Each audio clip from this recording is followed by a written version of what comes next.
Jamie. You too. All right, take care. I want to go ahead and bring on my first guest for the show, Lauren Campbell. She's the president and co-founder of CUPS, which is the Channel District Urban Professional Society, as well as a licensed real estate professional in Florida, focusing on the commercial real estate market. Lauren brings to the table a background in research and analytics in the real estate market and focuses solely on the South Tampa market to assist her clients with opportunities in income property acquisition, vacant land parcels, as well as leasing. Lauren is deeply rooted to the South Tampa community and is an excellent source of what is going on in the region. Lauren, welcome to the show. Thank you, Jamie. I'm glad to be here. So tell the audience a little bit more about yourself and the organization. Okay, absolutely. And thanks for having us. Like Jamie said, my name is Lauren Campbell, and I live, work, and play down in the Channel District, which is just one of the districts that's located in our beautiful downtown here in Tampa. And part of what I didn't like when I had first moved to that area was that there was no sense of community like you could find in some of the more residential geared neighborhoods. Like if you look in Hyde Park, Seminole Heights, Tampa Heights area, there's a lot of individuals and families that come together on their own, and they really make the neighborhood what it is. To just put it simply. Channel District was lacking that. We had great investors. We had people with awesome ideas for development. There's a ton of construction going on down there, and we're in the newspaper all the time. But what we don't have, or what we didn't have at the time, was we didn't have a sense of community. So me and a few of my friends and neighbors got together, and we decided that we were going to change that. So we put together a small grassroots organization. We called it CUPS, Channel District Urban Professional Society, and we're located in the Channel District. We are inclusionary, not exclusionary. So we have lots of friends that come and join us for our events from Harbor Island, downtown, over at Davis Island, Ybor City. But we do focus on the businesses, making sure to support the businesses in our neighborhood. As I'm sure you're aware, Channelside Bay Plaza over the past few years has been struggling. We're hoping that that's going to be changing coming up here soon. But we wanted to make sure that the businesses that were already in our neighborhood knew that we were there to support them and knew that we were happy to have them there. And I think that you can't ask more businesses to show up somewhere that businesses that are already there are not doing well. So we focus a lot of our events that CUPS has. We do networking events. We focus on making sure to support retailers, making sure that we're engaged in our civics and our community. We're having an event coming up on Halloween on Friday the 31st over at Meloni's, which is a local pub in our area. No, that's not my outfit either. You call it Maloney's, but I just want to make that clear. It's not my place. No. Yes, it's not. And we'll be having a Halloween costume contest and just networking and drinks. We also have, if you're not into partying and having a good time on Halloween and costuming, we do have every Thursday starting at 5:30 all around the district. We go to different happy hours. And we're there to mingle. We're there to make new friends. We're there to connect businesses. It's a lot of fun. What time is the party on the 31st? Party's all night. Starts at 7. Goes till whenever. Now, I would say the organization, CUPS, was just founded, I think, this past year, correct? Yes, that's right, over the summer. And it's already getting a lot of traction. I've seen this in the news on Fox 13. I've seen you in events with the mayor of Tampa, Bob Buckhorn. How are you getting this attention so early? Is it just because of all the excitement centered around the Channel District, or are you just a great promoter of the organization? I'm an excellent promoter. No, thank you for asking that question. Yes, I do think that part of the reason we are so successful is because there is such an interest by the community at large in our district, in our area. There's a lot of money coming into the downtown area, which is great, and it speaks volumes about not just our district, but also the downtown business, the office core. It speaks about what's happening over in Encore, how Ybor City is coming around, and we're just happy that we can be a part of all of that. I do think, though, that based on the amount of people that we've managed to corral together in such a short period of time, that's also sort of garnered some attention. And because of that, we've been able to be in front of some, very important community activists, some important local politicians who are hearing us. And I hope that it's okay, the members that I represent, that I say that I hope that CUPS really does represent, and we like to believe that we represent the entirety of downtown when we bring some of our issues to the forefront. And now, speak a little bit about some of the members or some of the owners, that you have. You're reaching out to all the local businesses in the Channel District. What type of response are you seeing from people in the district? Absolutely. Our members include people that are living down there, so they're urban professionals. Some of them work in Channel District, some work downtown, but they choose to make their residence there, whether that's renting or purchasing a condo. Additionally, we have a lot of support from our retailers and the small group of office professionals that have moved their businesses into the Channel District, and it's amazing. It's so great. It's so nice to see that instead of feeling like they have to be in competition with each other, that they're learning that if they can help support one another, that it's really just going to grow our district as a whole. And so I'm really proud that our organization has been able to facilitate some of the relationships that we've seen the last few months. Take a quick break, but coming back from the break, I want to talk a little bit more with Lauren about the history of the district as well as what's happening right now in the Channel District. So please stay tuned. And if you're just tuning in, you're listening to the Jamie Meloni Real Estate Show here on 1250 WINS WHNC. We'll be back in a moment. You're listening to the Jamie Meloni Real Estate Show with local expert Jamie Meloni. Now, here's Jamie. Hi again, everybody, and thanks for staying tuned in to the Jamie Meloni Real Estate Show here on 1250 WINS WHNZ. We're talking with Lauren Campbell, who's the co-founder of CUPS, the Channel District Urban Professional Society, and I want to talk a little bit with her about the history of the district and what has led to, where it is today. So tell us a little bit more about the background of the Channel District and where it's headed. Sure, absolutely. Well, I'm not sure if everyone knows, but the Channel District, that has not been its name its entire life. It used to be referred to as Ybor Channel area. La Draga was another name that it went by, and this was all back in the early part of the 20th century. It functioned as a warehouse district for a lot of the shipping that was happening, both for Ybor City and the cigar factories, bringing in all of the supplies from Cuba, and then additionally bringing in some of the passengers and the freight that was coming in through Tampa and being dispersed through the rest of the state. As it transitioned from a warehouse district to what it is today, there have been numerous recessions that it has seen, starting in the 60s and 70s and then moving through a small dip in the 80s. Late 90s to early 2000s is when it really started getting some attention. This is when you saw things like the Channelside Bay Plaza being built.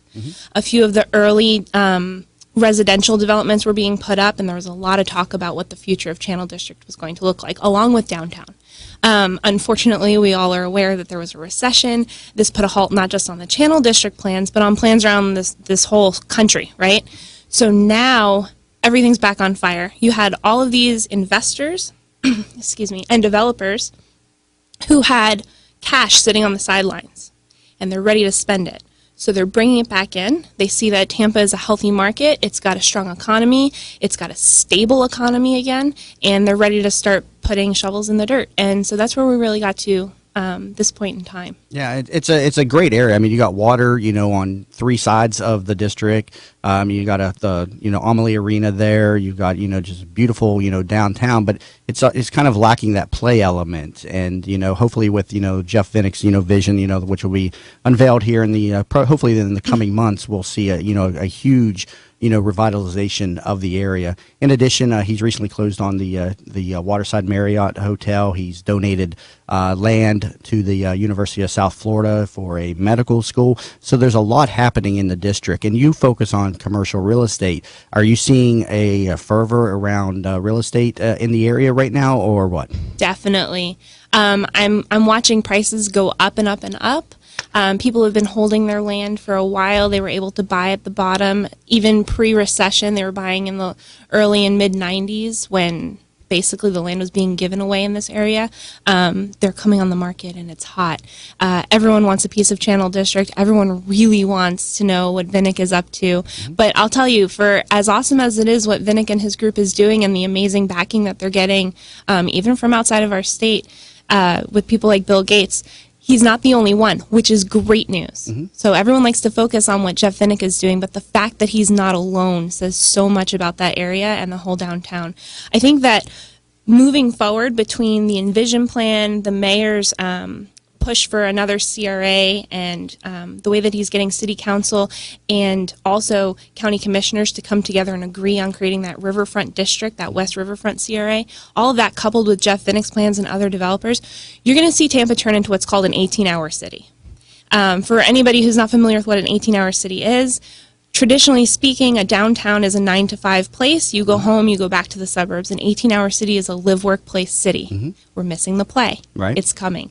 I'm positive that you're going to see retail and office pick up. You're going to see entertainment pick up. You're going and for residents. You know, part of Channel District's past has been entertainment for cruise ship tourists. And while that's an important part of business down there, I don't think that is inclusive enough for what's going to happen. So as Tampa moves into being an 18-hour city like in Austin, Texas, or like in Atlanta, we're going to see a lot of stuff. You're going to see that the vibrancy that creates is going to increase investment capital, and the density it creates is going to raise property values. All of that is positive stuff that's happening. The increased property values will flow back into the TIF funds that the CRA has, both in downtown and Channel District, and that will show you improvements that will be happening. So it'll be boring stuff like sewage and water, but it'll also be really exciting things like you'll see more fireworks shows, and there'll be food truck events, and there'll be all of this great stuff happening, and it'll support a lot of businesses. For example, a lot of people aren't aware that their CRA committee, if they go in front of them, that they're able to request up to $10,000 in reimbursement if they're opening a new business in a CRA. It has its set of rules, it's very specific, but you can apply for it. And a lot of these businesses, the way that they're getting that money is when the TIF funds are full. Right, and you're speaking of the Neighborhood Amenity Incentive Program. That's Yes. the name of it, correct? Precisely. And you're using the acronym CRA a lot. For the listeners out there, explain briefly what a CRA is. Oh, sure, my apologies. A CRA is a community redevelopment area. Redevelopment area... Revitalization area is what the acronym stands for, but explain how they work. A CRA, once it is designated, it's designated both between the city and the county, and out in our county, that's how it works. In some other counties, it's only by city or only by county. But with us, it's a partnership between our city and our county. The city council is the agency which is in charge of determining how funds are spent there. There's a committee in each of these districts that is made up of citizens that live, work, or otherwise have a vested interest in that area. And those individuals hear out the public and then make decisions that they then pass on to the city council, who's representing them as a CRA. But there's a base, it's tied to the tax bills, right? There's a base, they freeze the tax rate at a certain year, and then any taxes that are, the tax increment funding, when you talk about the TIF, the difference between the base tax rate and the, what comes in is then put back into the community, I think, if I remember right. Correct. So normally when you have property taxes come in, the taxes are distributed throughout the city or throughout the county, depending on need, depending on who votes which way and what's happening. When you have a CRA district designated, that dollar amount is only going back into that specific area, which is really great because usually it's applied to a blighted area. And, if you go look at Channel District or downtown, you're not thinking that it's blighted right now. But it can mean that there's just not enough streets, not enough parking, not enough housing, not enough affordable housing.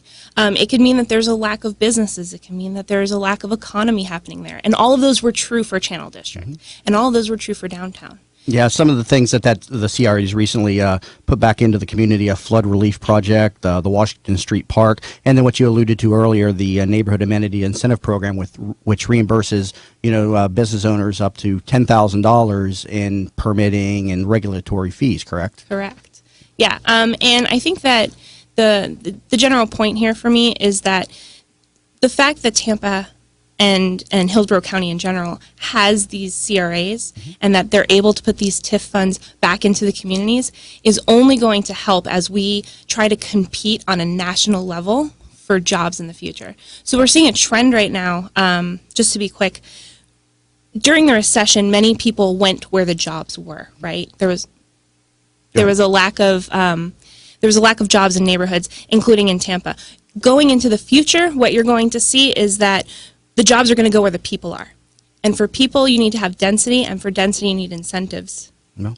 Very nice. And again, we're speaking with Lauren Campbell, co-founder of Cups, and we're heading into a break here in just a moment. But before we go into the break, you had an event coming up again this week, so people that are interested in it, what is that again? Oh, yes. We're having our Halloween party on October 31st. It's at 7 p.m. at Meloni's, and it goes till close. Meloni's, and where is that located? Meloni's is located along Meridian at the Grand Central at Kennedy and Channel District. Okay, and you also have a Facebook page where you post all the different networking activities and stuff, too, so people can can contact you through the Facebook page as well, right? Absolutely, and my information, I believe, is up on your website Yes. for the show, so they can contact me that way as well. Yeah, and so if you're in the Channel District or even outside of the district and you just want to get involved, go to Facebook and just type in CUPS, C-U-P-S, and request to be added to the group as a member. So, Lauren, a lot of great information, and thank you very much for coming in studio today, and I thoroughly enjoyed the conversation and very informative as well. Thank you for having me. Thank you very much, Lauren.